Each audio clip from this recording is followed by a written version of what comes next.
Hey y'all, welcome back to Chrissy O's Clucky Chronicles. So today, I'm taking y'all on a special journey for our new playlist celebration, the heart and soul of Eastern North Carolina's farming traditions.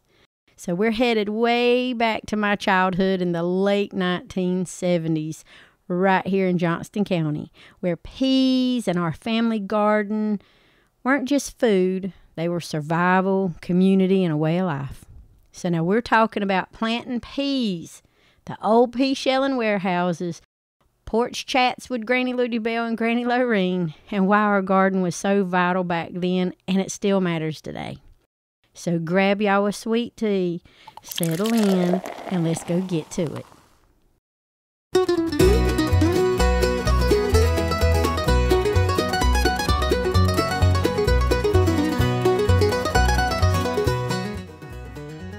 Raised by my grandparents, poor tenant farmers, our garden was our lifeline.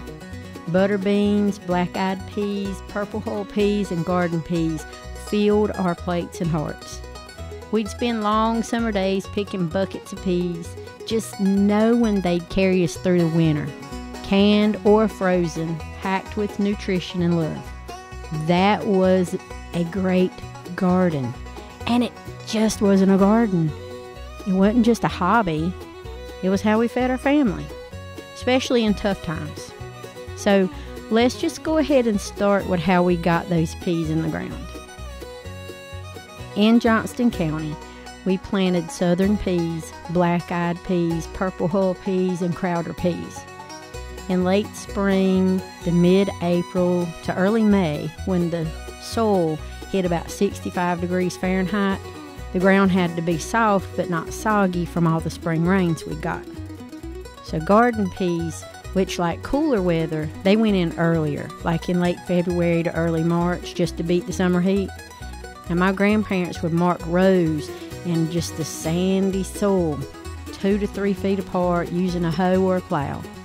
Now we'd drop seeds by hand, an inch deep, 2 inches apart, cover them up gently, and hope and pray for good rain. Now, Papa always checked the almanac for like the right moon phases. I never knew what any of that stuff meant, but apparently he did. By June or July, southern pea plants were bushy with pods and they were ready for picking. And garden peas, well, they gave us a May harvest. That planting rhythm was the heartbeat of our garden.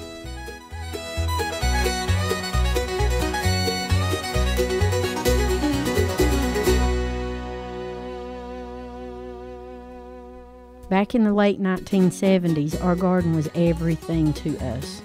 For tenant farmers like my grandparents who didn't own land and faced some really lean times, growing your own food meant the difference between eating and going hungry. So peas, beans, corn, and greens were cheap to grow, but they were also packed with nutrients, just keeping us strong throughout like long work days. Rough growing seasons, droughts, floods, or pests, man, they could hit hard. And harsh winters just made fresh food, it was just scarce. But that's where preserving came in. So we canned and froze peas, beans, and other crops just to stock our pantry, just to make sure we had meals, even when the garden struggled, or like snow just blanketed the ground, killing stuff off. A full pantry was a peace of mind, and it was a hedge against uncertainty.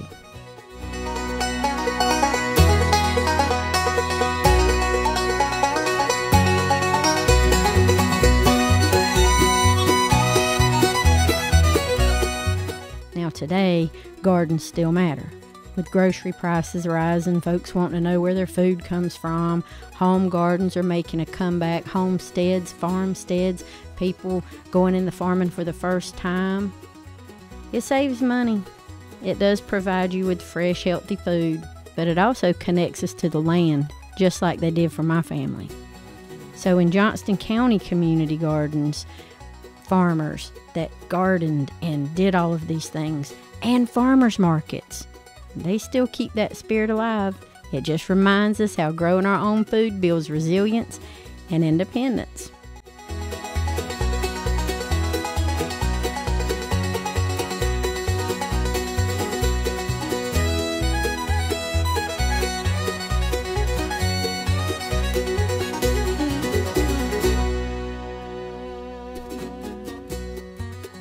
Now back to canning and preserving. Y'all have seen me do that before on this channel, trying to show y'all a little thing or two.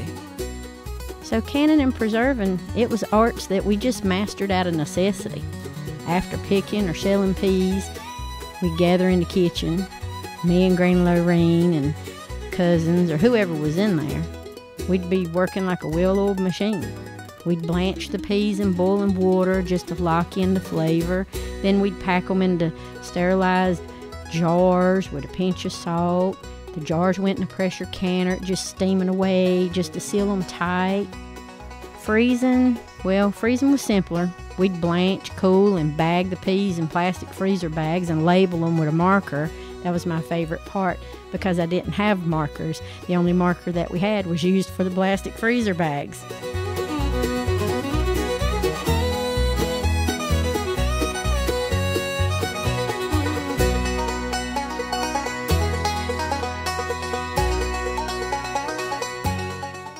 So then, come wintertime, the jars and the bags, they turned into soup, stews, side dishes. It just warmed us through the coldest months. Now in rough growing seasons when yields were low, we'd ration the preserves very carefully, mixing like peas with rice, or stretching cornbread just to stretch to make meals. Now that pantry was our insurance policy, and every jar held a piece of summer's bounty, and every frozen bag in that freezer held just a little special piece of what we needed to survive.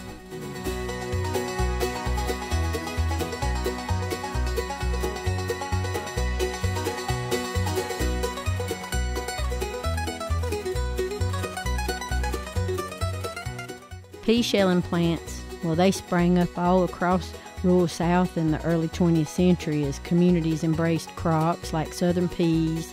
It was brought from West Africa. And the peas, they thrived in our hot, sandy soils, and it made Johnston County a hub for pea production by the mid-20th century. So small-scale shelling warehouses served tenant farmers like us, saving a lot of time and labor. Often just wooden sheds or big warehouse buildings. They buzzed with machines and neighborly chatter as folks, they just dropped off their harvest. In the late 1970s, these plants were still vital, preserving a tradition that tied us to the land and each other.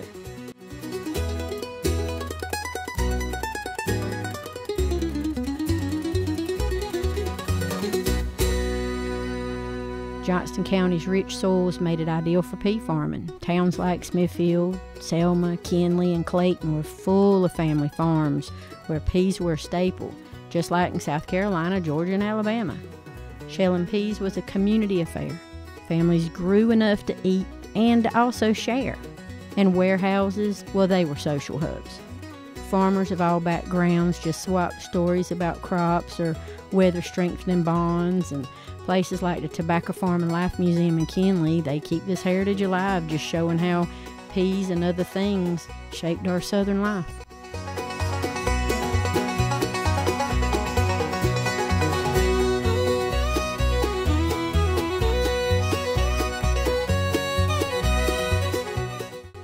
Those pea shelling machines were a blessing. At our local warehouse, they were clunky, belt-driven contraptions. They were so loud, but I loved it in that place.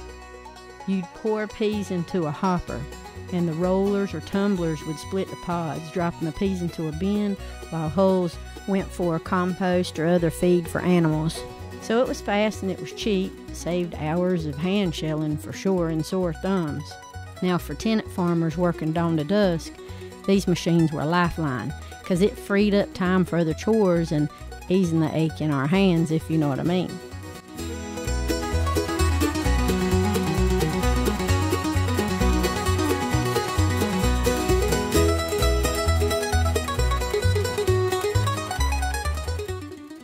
Now, not all peas went to the warehouse. My favorite memories are shelling on the porch with Granny Ludi Bell or Granny Lorraine with my aunts and cousins. We'd either sit in a circle in chairs or stools or makeshift stools or just sit on the porch. We'd have bowls in our laps and colanders and the plink plink of peas hitting the bowl. Man, that just set the rhythm for our chats. Granny Luty Bell would spin tales like sneaking peas and getting chased by a rooster. And over at Granny Lorene's house, she was very soft-spoken. She just shared recipes or pod-picking tips and make sure you pick out all the buggy ones. A lot of times, cousins or aunts or whoever was with you Shellin at the time in those Shellin circles, they would toss in some local gossip. And man, us kids, we just giggled because our thumbs were just purple from all the holes. Now, those moments weren't just about peas. It was about passing down stories and just a sense of belonging. It was a ritual that tied us to each other, but it also tied us to the land and the garden.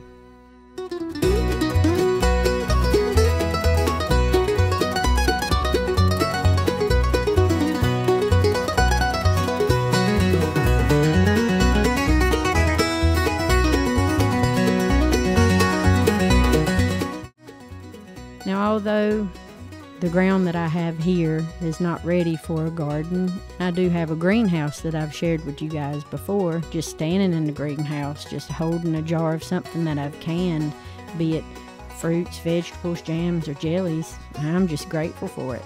But I'm also grateful for the old days too.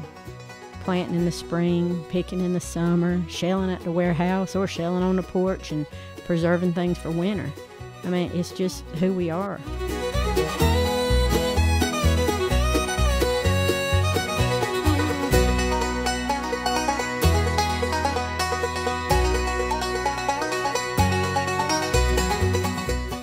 I'm a little sad, that modern life kind of makes these traditions a little bit harder to keep, but I'm also grateful for the technical advances that we have today for today's modern farmer.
I guess that's why I just keep sharing these memories and keeping these things alive, and hope to inspire y'all to plant a garden, shell some peas, tell some stories, do some things with your kids so they understand where your food actually comes from and what's in your food.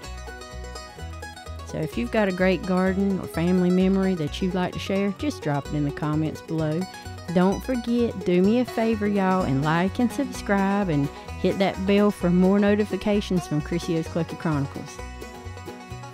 If you happen to be in eastern North Carolina or in the South, then just go visit a farm or a museum and take a tour, just to feel that type of history. See what it was like. You may not have experienced it personally, but for those who lived it and those who did, it's still a pretty sentimental part of our journey. So until next time, I want you to keep growing and keep doing all the cool stuff. And if you can't be good, y'all, just be good at it.